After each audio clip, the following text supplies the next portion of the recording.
So this is 32 years of Delilah's, and when we opened this bar, whiskey bar was not a business model. So sometimes people are like, what made you open a whiskey bar? And I'm like, well, this isn't a whiskey bar. This is a bar that has a lot of whiskey. And in Chicago in 1993, you would sort of be associated a little bit more ideologically. So most taverns were kind of mom and pop corner places. And they were sort of defined just by that mom and pop. Put out a pot of chili, had the evening news, game show, you know, just like a homey corner kind of tavern. That would be most. And then within that context, then you'd have sort of a, like, these are kind of more like German places, more like Polish places, and then maybe they have specialty beers or food in that realm. So this place would be more known as, well, that's Mike's bar, right? Or that's so-and-so's bar. And you'd be more defined by your own sensibility that you brought to it. We're called a punk rock bar, we're called a whiskey bar, and we may be all of those things, but in my mind, we're still Mike's bar. I'm the target customer, and we offer here what I'm interested in. And then if other people are interested in those things, then that makes Delilah's. Some of you here on Thursday, you got that feel, like we were just discussing, right? People of all walks of life, and you know, different ages and different experience with Delilah's. And that's what makes me the happiest when I see people who are talking together about things they're interested in that met here. People got met here, they got married, they formed bands, they have lifelong relationships, and that's the important thing for what we do. So my first barrel experience was with this guy, Joe Congiusti, and a guy, Elmer Thiele. And Elmer was that time the master distiller at the Ancient Age distillery that became the Buffalo Trace distillery. It wasn't part of the Sazerac world at that point. So Elmer developed Blanton's before there was Sazerac.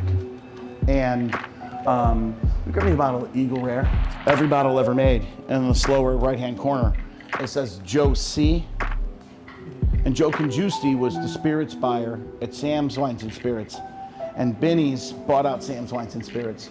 So the beginning of the idea of single barrel, a lot of it comes out of the Elmer Thiele stuff. 7 distilleries that made bourbon. I think there's 700, Bill, do you know? Something like some crazy number of distilleries in America that make bourbon. Obviously, it has to be in America, but there were 7. That was 6 in Kentucky, 1 in Indiana. So in those days, you could, you know, what we got sort of known for early on is that we curated the whiskeys. We identified what distilleries they came from, identified their mash bills, identified the variables within distillery. So that's a little more of a thing. 7 in 1993, 7. This was some of the best bourbon at that point I'd ever had, and I'd never been in a warehouse before, and I certainly never picked barrels before. And we were in there, and Joe had already, the 3 of us had already selected 2, and we're tasting through maybe, I don't know, like a dozen barrels. The 3rd barrel that was definitely selected, that was absolutely the best bourbon that I had at that point in my life. And Joe was like, you take that one. And at that point of the bar, taking that whole barrel would have been a little much. And Joe was like, we'll take half. And the people at Ancient Age were like, well, we don't really do it that way. And Joe's like, I'm buying 3. You know, and they're like, okay, we'll do it. And so that would have been our first Delilah's expression, was a Blanton's that we put out in 1999. When I look on the shelf, I see art, and I see history, and I see friendships. Okay, I see that bottle of Blanton's, and I think about that day in 1999 where I stood in that warehouse with Elmer and Joe C. It changed my life. It had a dramatic effect. Al Young did his last book signing here, and the last book he signed was to my mom, and I found it when I was cleaning out the house. So I have to June, all the best, Al. You know, things you never forget, right? Community of our industry. That's why when we went from 7 to 2,100, right? So at 7 I knew everybody who pushed the button. At 7, the brand ambassadors were the people who pushed the button. The first year I was at Bourbon Fest, I'll never forget, is my wife Sally and I, we walked into Toddy's Liquors. First place I ever went to in Bardstown. Pulled into Toddy's Liquors. And we walked in the store, and there was Guthrie owned the store up until recently, and he was standing behind the counter with Parker Bean. And Parker was there signing bottles, and nobody really, I don't say nobody cared, but I mean, it wasn't like a line in there just to meet Parker and have him sign bottles, because the only people coming to the store were local people. So 10-year anniversary here was Old Rip Van Winkle. And that's the first custom label that we did with anyone and with Julian. But, you know, so that gets us to 2003. And in 2003, that was $15 a shot on the shelf. We were talking about earlier. I've got like 8 bottles left. If I had 80 bottles left, I'm on an island right now. You know, no, but at that point, Bill and I were talking about it earlier.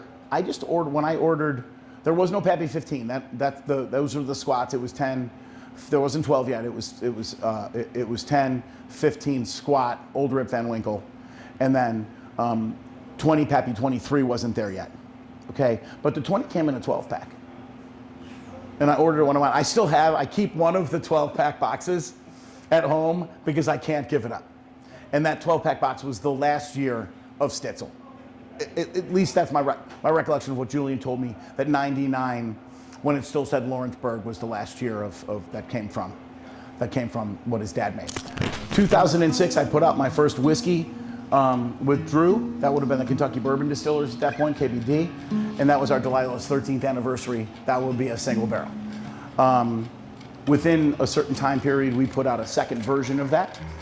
And then 2015, or excuse me, our 15th anniversary, we put out single barrel rye. And that would have come out of kind of the stash of barrels that are pretty sought after. So that would have been Linnell's whiskey and some of the other rye that was coming out at that point, the vintage ryes that would have been coming out of that kind of grouping of barrels. Black wax, white wax. A couple of different reasons with black wax, white wax is that it both really discerns them and kind of discerns their profile to some degree. But white wax was always so a tip of the hat to one of my all-time favorite ryes, vintage rye 21 year.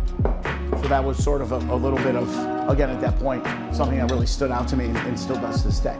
So for our 21st anniversary was the first time we put out something that was Delilah's, that was a Willet expression. And then that would have been 2014. Then 2016, Whiskey Peaks started in 2017. And so from 2017 on, most of the custom things that we have on the shelf would be Bourbon Bonanzas. You know, sometimes I had Brent Elliott here on Monday doing the Taste of 10 sampling. So we did that collection that came out 2 years ago. And it took me 2 years to pull that together, to have him here and do it live. So that was his first time doing that live. And it was very interesting because I talked to different distillers about sweet spots and honey barrels and vetting barrels and things like that. At another distillery in Bardstown, the old master distiller, he told me he had sweet spots, and that's where they pulled the single barrels from. That they didn't taste every barrel to dictate what would be called single barrel. Brent told me that, he said in the group that they have spots that they like to pull from, but it's not an exact science, and it really still comes down to their tasting panel. And they don't, you know, because they're picking per those 10 recipes, there isn't necessarily like, this is what this has to taste like. It still comes down to that they decide that year, that's the one. Because they are indicative of those yeast strains and those recipes. So what we did with him is we tasted the 5 with the same mash bill, the 5 with the same mash bill, and then we tasted them side by side. So different mash bill, same yeast strain. My focus is on the bar. I'm very protective of, if you will, the brand, and we don't put a ton of things out. We don't put a ton of barrels out. I don't view so much, I kind of view things as custom whiskeys more than barrel picks, because there's usually some sort of story that led to that whiskey existing. I have a series of whiskey coming out from Scotland that really just like the idea of the whiskeys is come along for the journey that whiskey is a part of. It exists because of this, and when you crack your bottle, then you're now part of that experience too. I think it's really important. So if it had our name on it, some reason that exists. So sometimes, like, it may say Knob Creek, and if it says Knob Creek, it also said 29th anniversary, the Green Dots edition. And so you can immediately be like, what happened? You know, why is that? Take green dots, you know? Why is that one called kitchen table tribute? Yeah. You know, there's always, so if they're named in some manner, if it has our name on it, there's some kind of funny story or friend story. You know, our 2 turkeys that we did with Jimmy and Eddie, that was another one, took me quite some time to pull together, to get Jimmy, Eddie, and myself at the distillery at the same time. And I'm like, man, that's good. And Jimmy was like, that's a good barrel, man. And Eddie was like, that's good. But it didn't really, but Eddie's kind of low key, you know, so I didn't really make anything at the time. Barrel 7, 8, 9, 10, laughs, 11, 12, funny stories. We get up to 13 and Jimmy was like, he's like, my knees hurt, I'm out. You know, like we got the barrel. And I think we got the barrel too. But I was looked at Eddie and I'm like, but we only have 3 more, you know, so, or 4 more. Let's, you know, we have all that shit to do. And I'm like, but we only have 4 more. So Jimmy split and we did 13, 14, 15. We get to 16 and I'm like, this barrel's delicious. Of the 16, like there's 2 that pretty decisive that I like. But now I'm back to 6, I'm back to 16, and they're so different, they're so delicious. And I'm like, man, like these are great. And he goes, well, Mike, the one you like before, a Jimmy style barrel. And the one you like over here, that's my style barrel. But I know that going in. And I said to him, I'm like, well, why didn't you tell me you were gonna never agree? And that's when he was like, well, Mike, you know, whatever you like. You know, and I'm like, no, I want us to agree. Yeah. So I said, well, can I have them both? And yeah, so I bought both. And so we have the Jimmy barrel and the Eddie barrel, and we try them side by side. You can understand the flavor profile of both of those guys. And I have those empty barrels downstairs. And, but that was a real special day. It'll live with me forever.